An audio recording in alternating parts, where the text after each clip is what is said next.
सफरुल मुजफ्फर का ये बाबरकत महीना है, जहां बहुत सारी निस्बतें इसे हासिल हैं। वहां इस बाबरकत महीने में दुआए हिज़्बुल बहर शरीफ का विर्द किया जाता है। और दुआए हिज़्बुल बहर शरीफ ये बहुत खास और बाबरकत दुआ है। इसकी अहमियत और अजमत को जानने के लिए इतना काफी है कि ये खुद नबी करीम सल्लल्लाहु अलैहि वसल्लम ने हुजूर किबला सैयदना शेख अबुल हसन शाज़ली रहमतुल्लाहि ताला अलैह को अता फरमाई। अब मैं थोड़ा सा तारुफ हुजूर किबला सैयदना शेख अबुल हसन शाज़ली रहमतुल्लाहि ताला अलैह का भी आपको दे दूं, फिर उन बुजुर्गों के कुछ अकवाल भी आपके सामने रखूं जो दुआ हिज़्बुल बहर शरीफ के हवाले से हैं, फिर दुआ हिज़्बुल बहर शरीफ की पढ़ने की बरक़ात क्या है, उसका तरीका क्या है। तो ये चंद गुज़ारिशात भी मैं आपके सामने रख देता हूँ। हुजूर सैयदना शेख अबुल हसन शाज़ली रहमतुल्लाहि ताला अलैह ये हज़रत सैयदना इमाम हसन रज़ियल्लाहु ताला अन्हु की औलाद में से, और आपका असल नाम है अली बिन अब्दुल्ला। अबुल हसन आपकी कुनियत है, तो आप मशहूर हैं शेख अबुल हसन शाज़ली रहमतुल्लाहि ताला अलैह के नाम से आपको जाना जाता है। शेख अबुल हसन शाज़ली रहमतुल्लाहि ताला अलैह ने भी बाकी बुजुर्गों की तरह आपने भी कुरान पाक मुकम्मल किया, इब्तदाई ज़ाहिरी उलूम हासिल किए, और फिर बुजुर्गों का फैज़ पाने के लिए आपने सफ़र किया, क्योंकि मराकेश में आपकी विलादत है। फिर आप बगदाद पहुंचे, और बगदाद में आप कुतुब की तलाश में थे, तो एक बुजुर्ग मिले शेख अबुल फतह वास्ती रहमतुल्लाहि ताला अलैह। उन्होंने कहा आप यहाँ कुतुब तलाश कर रहे हैं, कुतुब तो आपके अपने शहर में मौजूद है। तो आपने पूछा वो कौन है, तो उन्होंने फरमाया शेख अब्दुस्सलाम बिन मशीश रहमतुल्लाहि ताला अलैह। आप वापस आए और आपने शेख अब्दुस्सलाम बिन मशीश रहमतुल्लाहि ताला अलैह से बैत की, और आप उनके खुलफा में से हैं। और यहाँ भी जरा गौर फरमाइएगा, आप फरमाते जब मैं वापस आया तो शेख अब्दुस्सलाम बिन मशीश रहमतुल्लाहि ताला अलैह एक पहाड़ी पर वहां पर तशरीफ फरमा थे, और मैंने आकर पहले गुस्ल किया और इल्म और अमल से पहले अपने दिल को खाली किया, क्योंकि भरे हुए कटोरे में कुछ नहीं आता। इल्म और अमल से पहले अपने दिल को खाली किया, और फकीराना लिबास पहनकर मैं उनकी बारगाह में हाजिर हुआ। उन्होंने मुझे खुश आमदीद कहा, और साथ में फरमाया कि तुम इल्म और अमल से अपना दिल खाली करके शाहाना लिबास उतार कर फकीराना लिबास पहनकर आए हो, हम तुम्हें दुनिया और आखिरत में गनी कर देंगे। फरमाते मैंने चंद दिन अपने शेख की सोहबत में गुजारे, और फिर मैंने बहुत कुछ आपकी सोहबत में रहकर पाया। शेख अबुल हसन शाज़ली रहमतुल्लाहि ताला अलैह खलीफा हैं शेख अब्दुस्सलाम बिन मशीश रहमतुल्लाहि ताला अलैह के, और वो खलीफा हैं शेख अबू मदियन गौस बगदादी रहमतुल्लाहि ताला अलैह के, और वो खलीफा हैं सुल्तानुल औलिया हुजूर शहनशाह बगदाद हुजूर शेख अब्दुल कादिर जिलानी रहमतुल्लाहि ताला अलैह। अब दुआए हिज़्बुल बहर हज़रत शेख अबुल हसन शाज़ली रहमतुल्लाहि ताला अलैह को कैसे मिली। आप फरमाते हैं कि मैं काहिरा में था, मुझे गैब से इशारा हुआ हज के लिए। मैं अपने कुछ दोस्तों के साथ हज के लिए निकला, और बहरी जहाज था, और उसका जो कैप्टन था वो नसरानी था। और हमने जब सफर शुरू किया, कुछ टाइम के बाद मुखालिफ सम से तेज हवा ने चलना शुरू कर दिया, हमारा सफर रुक गया। अब लोगों ने ताने देने शुरू कर दिए कि आपने तो कहा था गैब से इशारा हुआ है, लेकिन यहाँ तो जहाज ठहर गया है। फरमाते हैं कुछ लोग हमारे मायूस होने लगे, मेरी आंखें नम हुई, और फिर मेरी आंख लगी तो मैंने नबी करीम सल्लल्लाहु अलैहि वसल्लम का दीदार किया। तो सरकारे मदीना सल्लल्लाहु अलैहि वसल्लम ने मुझे ये दुआए हिज़्बुल बहर खुद अता फरमाई। आप फरमाते हैं वल्लाहि लक़द अख़ज़्तु मिन फ़मी रसूलिल्लाहि सल्लल्लाहु अलैहि वसल्लम हरफन हरफन, कहते हैं खुदा की कसम मैंने इस दुआ का एक एक हर्फ नबी करीम सल्लल्लाहु अलैहि वसल्लम से लिया है। यानी इस दुआ की अहमियत का अंदाजा लगाएं कि खुद महबूब अलैहिस्सलाम ने दुआ अता फरमाई। कहते मैंने अपने कुछ दोस्तों के साथ इस दुआ को पढ़ना शुरू किया, और कुछ लम्हे गुजरे थे कि हवा जो मुखालिफ समत चल रही थी मुआफिक समत में चलने लगी, और जो सफर हमें हफ्तों में करना था वो चंद दिनों में हमने तय किया और मंजिल मकसूद को पहुंच गए।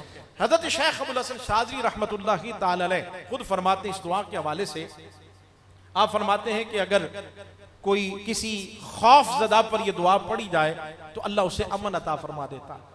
अगर किसी बीमार पर यह दुआ पढ़ी जाए तो अल्लाह ताला उसे शिफा अता फरमा देता। अगर किसी मुसीबत ज़दा पर यह दुआ पड़ी जाए, अल्लाह ताला उसकी मुसीबत को दूर फरमा देता है। हुजूर सैयदना शेख अबुल हसन शाज़ली रहमतुल्लाहि ताला अलैह फरमाते हैं, अगर कोई फजर की नमाज के बाद इसे एक दफा भी पढ़ने का मामूल बना ले, आप फरमाते हैं अल्लाह रब्बुल इज्जत उसकी दुआ रद्द नहीं फरमाता, वो तमाम मुसीबतों से बचा रहता है।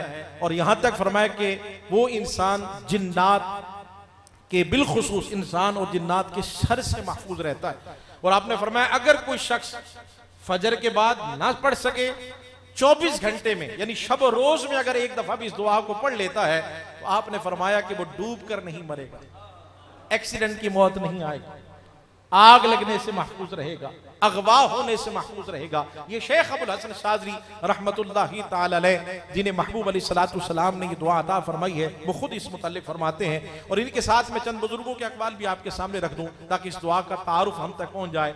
शाह वलीउल्लाह मुहद्दिस देलवी रहमतुल्लाहि ताला अलैह, आप फरमाते हैं अगर कोई किसी को मुसीबत ने घेर रखा हो, मुश्किलात ने घेर रखा हो, तो दुआए हिज़्बुल बहर से बड़ा वजीफा हमने नहीं पाया उन मुसीबतों से निकलने के लिए। शाह अब्दुल अजीज मुहद्दिस देलवी रहमतुल्लाहि ताला अलैह, कौन इनका नाम नहीं जानता, किसी तारुफ के मोहताज नहीं है, मैं तो जल्दी से आगे बढ़ रहा हूं। आप फरमाते हैं कि जो दुआ हिज़्बुल बहर शरीफ पढ़ता रहता है, अल्लाह उसे दुनिया में भी और आखिरत में भी इज्जत अता फरमाता है। इसी तरह हज़रत ख्वाजा हसन निज़ामी रहमतुल्लाहि ताला अलैह फरमाते हैं कि जो दुआ हिज़्बुल बहर शरीफ पढ़ता है, अल्लाह उसे उसकी दीनी और दुनियावी जितनी भी हाजतें हैं वो दुआए हिज़्बुल बहर की बरकत से अल्लाह ताला पूरी फरमा देता है। हज़रत शेख अबुल अब्बास बुनी रहमतुल्लाहि ताला अलैह फरमाते हैं अगर कोई दुआ हिज़्बुल बहर शरीफ पढ़ता रहे, उसे कोई मुसीबत नहीं पहुंचती, उसे कोई तकलीफ नहीं पहुंचती है, वो तमाम चीज़ों से, हर किस्म के शर से वो महफूज रहता है। बेशुमार अक़वाल मौजूद है, मैंने मुख्तसर से आपके सामने कुछ बुजुर्गों के अक़वाल रखे हैं। अब इसके पढ़ने का तरीका क्या है, क्योंकि खास तौर पर सफर मुजफ्फर के महीने में इसकी ज़कात अदा की जाती है, तो यहाँ ये अर्ज करता चलूँ कि ज़कात क्या है। शाह वलीउल्लाह मुहद्दिस देलवी रहमतुल्लाहि ताला अलैह ने 360 का अदद फरमाया है कि अगर कोई शख्स सफर मुजफ्फर के जो आने वाली यानी जुमेरात है, अगर कोई 3 दिन के अंदर इसकी 360 अगर तादाद पूरी कर लेता है, तो वो इसकी ज़कात अदा करके इसका आमिल बन जाता है। ये ज़कात कबीर है। बाज़ आमिलीन कहते हैं अगर 3 दिन में न पढ़ सके तो उसे 6 दिन में भी मुकम्मल कर सकता है, या फिर उसे 12 दिन में भी मुकम्मल किया जा सकता है। लेकिन साथ एक बात और अर्ज करता चलूं, क्योंकि इस दुआ चूंकि ये बहुत खास दुआ है जो कि कई सूफिया किराम औलिया कामिलीन का वजीफा है, हजारों औलिया कामिलीन ने इस दुआ को पढ़ा है। और मैंने अर्ज किया कि इस दुआ की अहमियत का अंदाजा सिर्फ इस बात से लगाया जा सकता है कि खुद नबी करीम सल्लल्लाहु अलैहि वसल्लम ने अता फरमाई है। तो बहुत से बुजुर्गों ने इसका वजीफा किया है।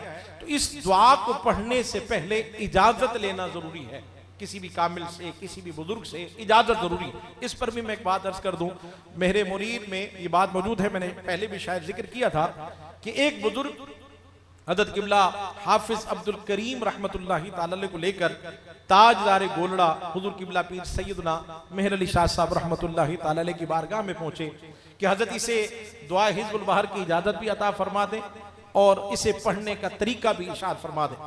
अब बुजुर्ग चले कि आपने कहा एक दिन रुकना पड़ेगा, आपने दुआ भी सिखाई और उसके विर्द का तरीका भी इरशाद फरमाया, और साथ में फरमाया कि आप जानते हैं या आपको लाने वाले कौन हैं।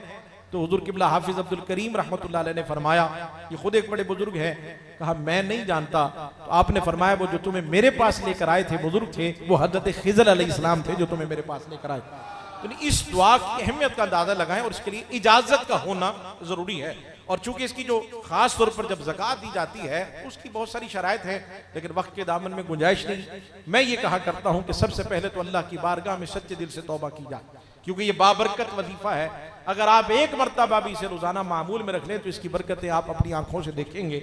और इसके साथ साथ किसी कामिल से इजाजत ली जाए जिसके सेहत जो है कम से कम उस सिलसिले की वो हुजूर किबला सैयदना शेख अबुल हसन शाज़ली रहमतुल्लाहि ताला अलैह तक पहुंचती हो, तो लिहाजा उसके बाद आप इसकी ज़कात अदा करें।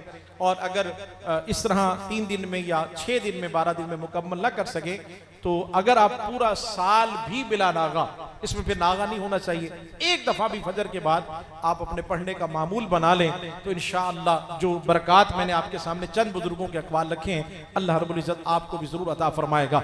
अब इसके बाद चूंकि जब खास तौर पर चिल्ला करता है, देखिए हमें अपने बुजुर्गों से, अपने असाज़त से चूंकि ज्यादा सख्तियां नहीं मिली, तो हमें जो इजाजत मिली है तो वो उसमें कोई खास पाबंदियां नहीं है।